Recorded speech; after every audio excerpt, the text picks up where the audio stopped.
so excited to talk to you today about some of this new research and share some of the research. And we're so excited to have these panelists with us to share a little bit about their experience with Big Brothers Big Sisters of Utah. So I'm going to share my screen for just a little bit before we get to the panelists and share a little bit of the research with you. So hopefully all of the technology works as it should.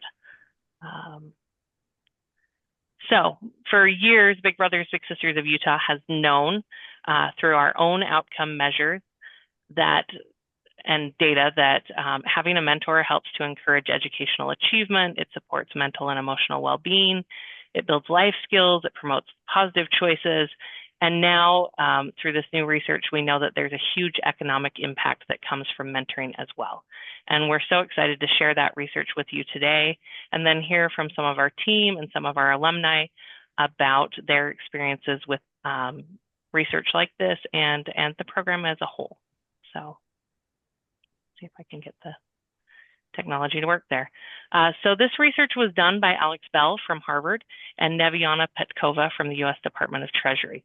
And the research is modeled after the work of Raj Chetty and his research on how we can close gaps in economic mobility. And some of the biggest findings from his most recent work show that social capital and economic connectedness in particular is a solution that can create pathways out of poverty for youth. And Raj Chetty's work shows that where a child grows up, down to the zip code that they were born in, can have significant impact on their future income and education. But his studies and his findings have also shown that economic connectedness, particularly cross-social class friendships, strongly predict upward mobility. So the research conducted in this study examines that long-term impact of Big Brothers Big Sisters, and it uses data from the seminal study of Big Brothers Big Sisters in the mid-1990s, and then compares that data to administrative U.S. Treasury data and observational data collected during that time, and such as college attendance and earnings and behavioral improvement over those 30 years. So what did the data tell us? It shows that Big Brothers Big Sisters littles were 20% more likely to enroll in college. They were 15%. They were more likely to earn 15% more over their lifetime than those that were not matched. And additionally, they were able to. It showed, the study demonstrated that mentoring helped to close 2/3 of the socioeconomic gap for youth from disadvantaged backgrounds. Mentees who were living in poverty had wages closer to their mentors' income than their families, and that mattered. They didn't have to move to achieve this. They did it through building a friendship and a relationship with their mentor, which increased their own social capital, and in turn, the economic connectedness helped them to close that gap. It also showed that the mentoring was very cost effective. At $2,000 to $3,000 per match, the program delivered substantial returns in individual and societal benefits. The increased earnings and higher tax contributions from the mentored youth recouped the cost of the program within 7 years. So we're so excited about this data, but we're also so excited about all of the stories that we've had and the stories that we have to share. We've known that mentoring probably had these effects for many, many years. And that's why we have these panelists here to kind of share their story and share what they have experienced with Big Brothers Big Sisters. So I want to introduce our panelists. I'll just quickly give you their name and their connection, and then I'll let them introduce themselves a little bit more. But first we have Daniel Salazar. He's an alumni little brother from Big Brothers Big Sisters of Utah. And then Nate Young is an alumni big. He's Daniel's alumni big. Debbie Stone is an alumni big sister as well and a current board member with Big Brothers Big Sisters of Utah. And then Dan Slay, our chief program officer. So I'll give each of you a minute to kind of share why you believe in Big Brothers Big Sisters and why you stay involved and connected to us. And I'll start with you, Daniel.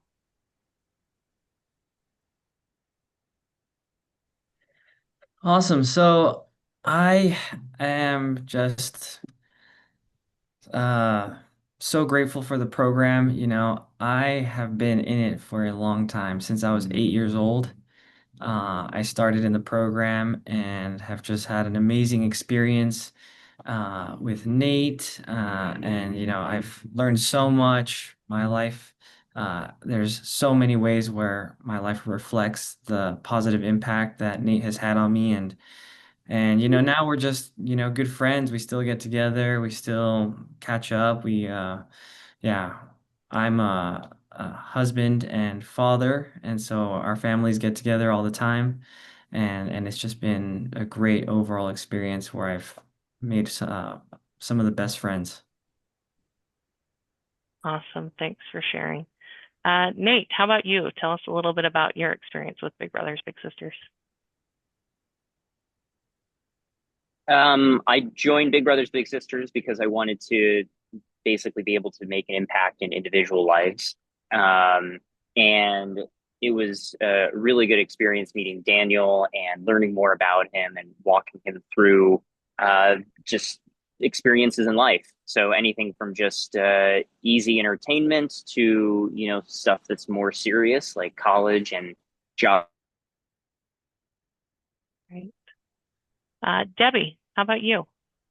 I I think one of the things that I really think about in terms of why this program is so effective is I've seen the personal experience I've had with my little sister just turned 46 about a week ago. And we're still in touch and we're still, we're both adults, we both work, all those sorts of things that I've watched the trajectory of her moving from where she was as a 12-year-old kid when we were first matched to where she is as a professional, responsible, good, solid human being at 46. So I think I don't take any credit for that, but I truly think the program set her up for success. And I was just a small piece of that along the way. Awesome. Thanks, Debbie. And Dan, tell us a little bit about why you're here. Yeah, so I've been with the organization for 7 years and been involved with mentoring for many years before that as well too. But I think it's just great to see a lasting impact, not just the impact on individual kids, but on families, on communities. When you look at the data and see that, mentoring leads to those things that you were talking about, like higher graduation, better earning potential. It's just clear that the work matters and the work has lasting impact. So it's been great and proud to be a part of the work that we're doing here. Thank you all. So let's dive into our questions. Our first question is for Daniel. So the research we just discussed talked about how mentors can have an impact on what comes after high school or their post-secondary plan, what comes next. Do you think that Nate had an influence on what came after high school for you? And if so, how? Yes, and I have an amazing story, okay? So please bear with me if it starts getting long.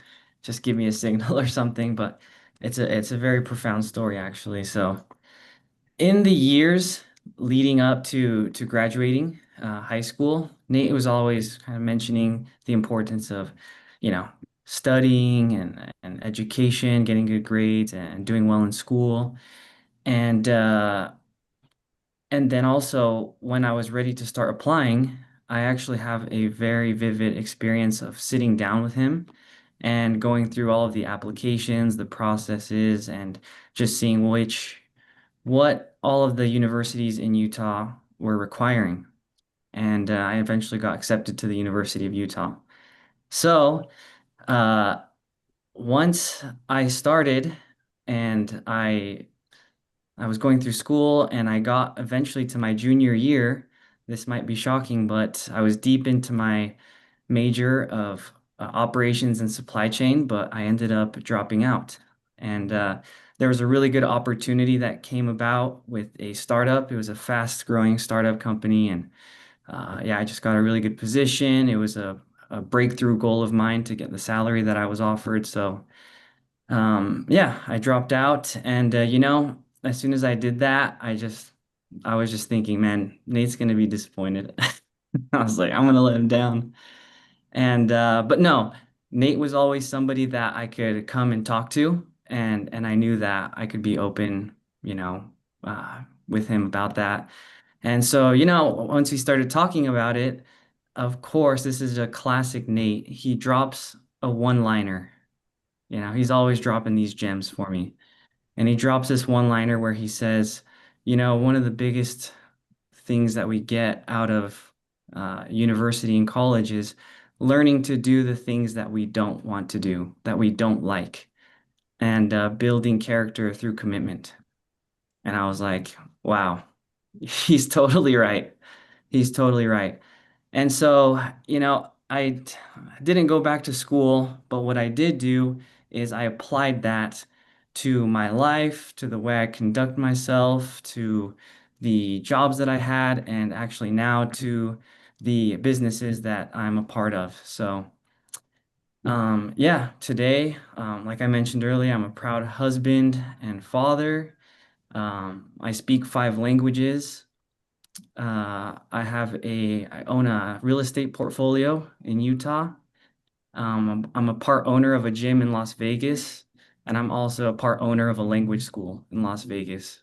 And so, you know, thanks to that advice and many other advice that Nate gave me, I was able to achieve some pretty cool things. That's amazing. Thanks, Daniel, for sharing that story. Yeah. Question number 2 is for you, Nate, and Debbie. The research, both of this study and that of Raj Chetty's previous work, talks about the power of mentoring being a bridge or kind of a tool for closing socioeconomic gaps. When you think about your experiences being a big, can you think about times or outcomes where you saw this happening, where you were helping your little make a connection, even if just a small connection to something new, something they hadn't experienced before, or seen before, or a different way? Nate, I'll let you go first. Sounds good. Yeah, so it's interesting that Daniel told that story about kind of, being in university, but then going in different pathways. I think one thing that the Big Brothers Big Sisters program offers that I've enjoyed is, rather than just getting together for a quick hour activity, we're going to the park, right? Daniel became involved in my life. And so he saw that he saw another opportunity for career paths. So yes, my background is as an engineer, but I also own real estate. I also do consulting. I have a number of other things that I do. And I think spending time with Daniel and having him actually be involved in those things. So he would help me go remodel one of my rental condominiums. Gave him all of these individual experiences that basically show him that there's all these different pathways and all these different opportunities that he can do. And so that exposure to different ways to build your life and succeed in the world, I think was a great opportunity for Daniel, and I enjoyed sharing that. Awesome. Thanks, Nate. And we say all the time, when we're recruiting bigs, you should just include them in what you're doing, right? Yeah. Like it shouldn't be a huge, plan something new. It's about exposing them to what's around you as well, or exploring something new together. So Debbie, how about you? So I think about being matched with a 12-year-old when at that point I didn't have kids, didn't know how to do 12-year-old kind of activities. I remember struggling for a while with things that would be fun. And when I met Maria, she was very, very quiet, could not get any kind of read on what she liked until the day I surprised her on her birthday and had organized a hot air balloon ride. And I think in Park City, I forget where it was. It was fairly nearby. And I wasn't sure how it was going to go. And I've never seen her light up, had not, at least before then, seen her light up as much. And one of the things that I remember her saying so clearly is she 12 years old, single mom, is doing what she could, but had not had opportunities to do things. And Maria's point was, I get to be up in the air and nobody else in my family has ever been in the air. And that was a thrill for her. It was a fun day, and we did other things that were fabulous.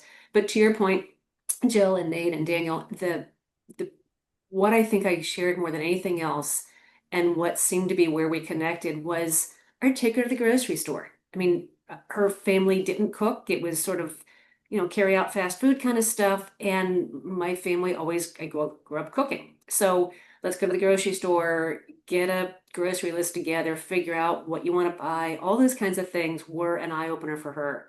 And it was a simple thing that I would have never thought would have been fun. But we'd get together and she'd say, "So, what do you need at the grocery store? Should we go up?" And yeah, it usually included some sort of snack or treat for her. But the joy that I saw in her realizing you can go to a grocery store, buy what you want to make for dinner and make it was tons of fun. And then I'd say the last thing was I worked full time. It was always the sort of thing where I was trying to work and be spending time with her as much as I could.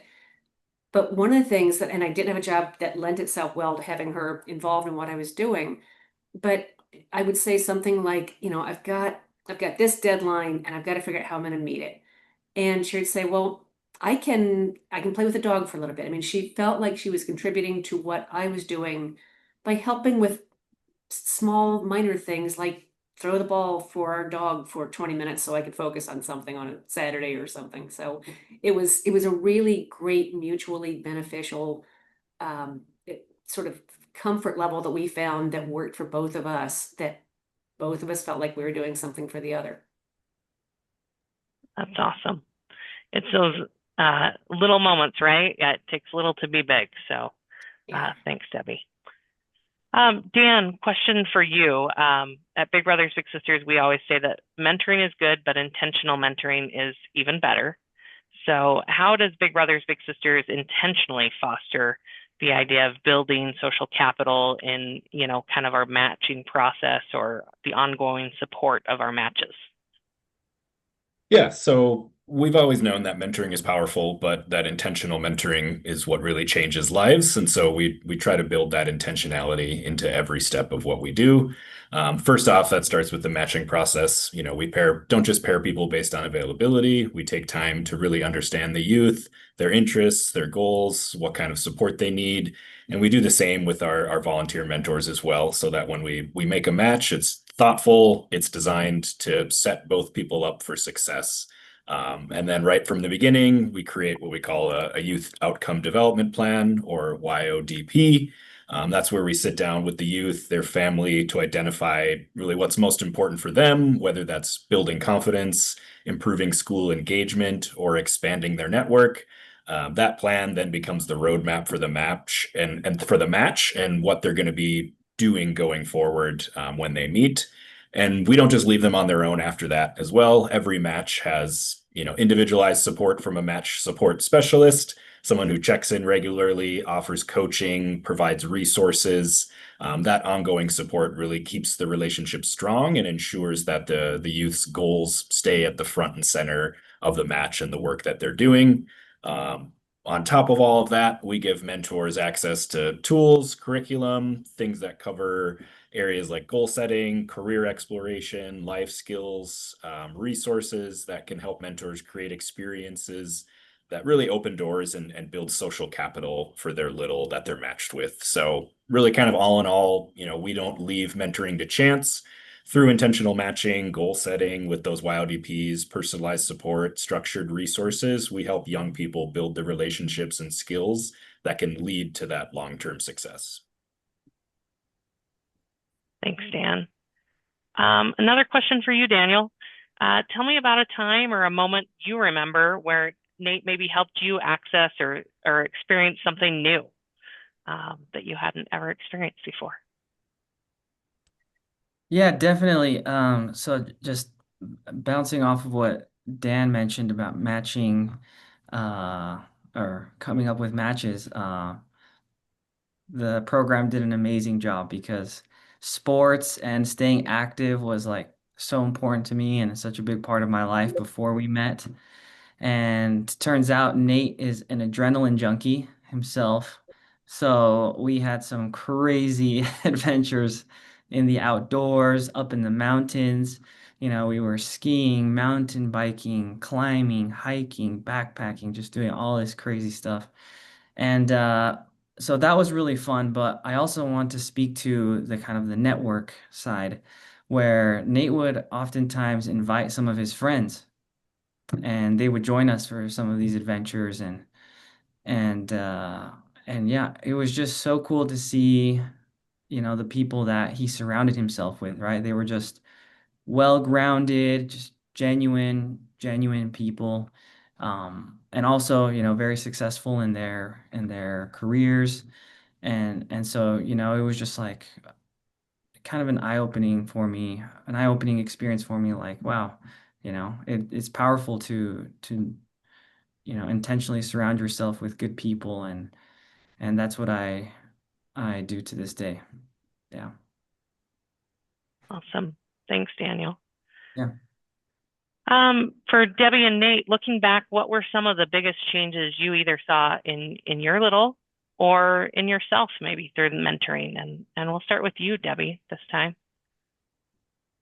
I have always said that I've gained so much more from being involved in the program. Certainly as a board member, hearing the overall trend of the stories and the successes we've had and the impact we have.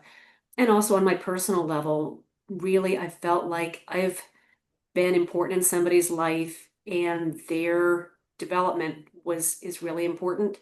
And I think I've always said I've gained more than I ever gave Maria. There are so many times when I've had realizations, seeing life from her perspective, seeing what she rose from and to. And it feels really good. It feels meaningful. It feels like I did something that contributed to one person's life and overall just kind of a better world. I feel really great about that. And I'm, in terms of where she was and where she is now, she went through Salt Lake Community College, went through the U eventually. I mean, she was working full time and she was funding this herself. Graduated from the U and then had a great job for about 10 years and liked it, but really has outgrown it recently. So she just left that about a month ago and is looking for something else. And she's looking specifically to work at the U because they have tuition benefits. And she said, this is my path to getting a reduced tuition for getting my master's. This is coming from she's not a kid anymore. Granted, she's 46, but this is coming from someone who's nobody else in their family has graduated from college. Most of her family didn't do anything past a GED. And here's somebody who wants to have a master's in social work. And I just think that is probably my proudest moment. I heard that from her. I said, way to go, way to go. So that makes me happy, and I'm proud of what the program has done is put us in touch with a good supported way, as Dan mentioned, that made it easy for me to support her. Awesome. Thanks, Debbie. How about you, Nate? Yeah, I think with Daniel specifically, it was really fun to watch him gain confidence. I mean, he always was a fairly confident kid, but early on, a little bit quieter. But we went out and we had all these activities and, just seeing him gain his confidence through doing these outdoor activities, but also through like helping me do stuff. And he would learn, how to, put up sheetrock or tile or something of that sort. But where I really saw this come is when he had these different opportunities, like these career opportunities. He was very confident in taking them. He knew he could do it. He knew he could try it. And it was really fun to watch it. And that's because we've stayed in contact for such a long time. It's been really fun to watch him, help run and own this language school and move his family to Las Vegas to try out these opportunities and buy real estate, which is, something that is most people do it like once or twice in their life. And he's already done it like 4 times now, something like that.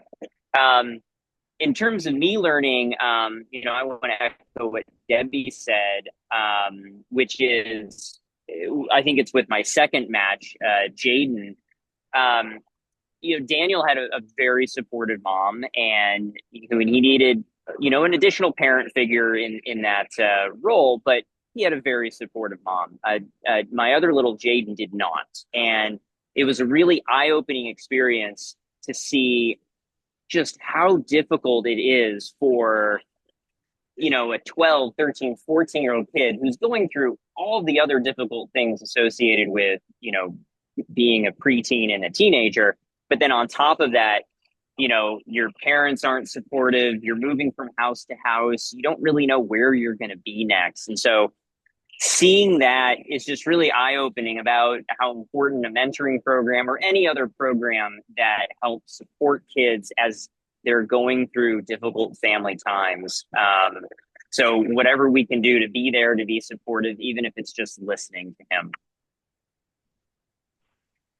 Thanks, Nate. Appreciate that. Dan, kind of the last question for you. How would you say having this additional research come out at this time has helped Big Brothers Big Sisters and helped you to do your work? Yeah, I would say this research is really, a game changer for Big Brothers Big Sisters of Utah. We've known mentoring works, but now we can point to hard data showing that mentored youth earn more over their lifetime and attend college at higher rates. And that's super powerful because it tells the story of mentoring as an investment, not just a feel-good program. So when you look at the numbers, the annual cost of a match around that $2,500 can seem high at first glance, but when you put it in the context of increased earnings, higher graduation rates, and that ripple effect that it has on families and communities, it more than pays for itself, and that return on investment benefits everyone. So the research can really, also help us build credibility with potential funders and partners, businesses, foundations, and policymakers want to see that measurable impact. And this research really gives us the evidence to back up what we've always believed, that mentoring changes the economic trajectories for youth. So we're excited to see how I'm super excited to see how this data can open new doors for new partnerships, help us sustain and grow the program so we can hopefully serve more of Utah's youth in the coming years. Awesome. Thanks, Dan. I echo that. I think it's an exciting time. And we're so grateful for all of you that are listening today and all of you that will be listening to this in the future. We have more youth to serve, and we hope that all of you will join us either as mentors or supporters or help us to grow this program in any way that you can. You can always visit our website to find ways to support us or to donate or to volunteer at bbbsu.org. Okay, well, I think with that, we'll let everyone go for today, and we appreciate all of our attendees and all of our panelists. Thanks so much. Sarah dropped some links up there, or QR codes for you if you want to read the full study and ways to connect with Big Brothers Big Sisters. Thanks again, everyone. Have a great day.